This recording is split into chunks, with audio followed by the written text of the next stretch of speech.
Hi అండి. ఈరోజు మనం ఒక చిన్న మోరల్ స్టోరీ విందాం. స్టోరీ పేరు చిన్న విత్తనం. ఒకసారి ఒక టీచర్ పిల్లలందరికీ ఒక్కో విత్తనం ఇచ్చి ఇలా చెప్పాడు, ఇది నాటి 1 నెల తర్వాత తీసుకురండి అని. అందరు పిల్లలు ఎంతో శ్రద్ధగా మొక్కలు పెంచారు. కానీ అర్జున్ అనే బాలుడి కుండీలో మాత్రం ఏ మొక్క రాలేదు. అతను చాలా బాధపడ్డాడు. అందరికీ మొక్క వచ్చింది, నాకేం రాలేదు అని ఏడ్చాడు.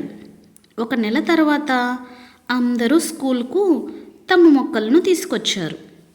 అర్జున్ మాత్రం ఖాళీ కుండీతో వచ్చాడు. అందరూ అతన్ని చూసి నవ్వారు.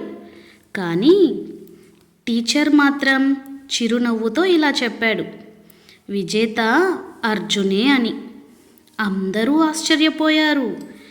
టీచర్ చెప్పాడు, నేను ఇచ్చిన విత్తనాలు ఉడికించినవి, అవి ఎప్పటికీ మొలకెత్తవు. కానీ మీలో చాలామంది మరో విత్తనం వేసి మొక్క పెంచారు. అర్జున్ మాత్రం నిజాయితీగా ఖాళీ కుండీనే తీసుకొచ్చాడు. అందరూ అర్జున్కి చప్పట్లు కొట్టారు. మోరల్ ఏమిటంటే, ఓడిపోవడం తప్పు కాదు, కానీ అబద్ధంతో గెలవడం తప్పు, చాలా తప్పు. Thank you.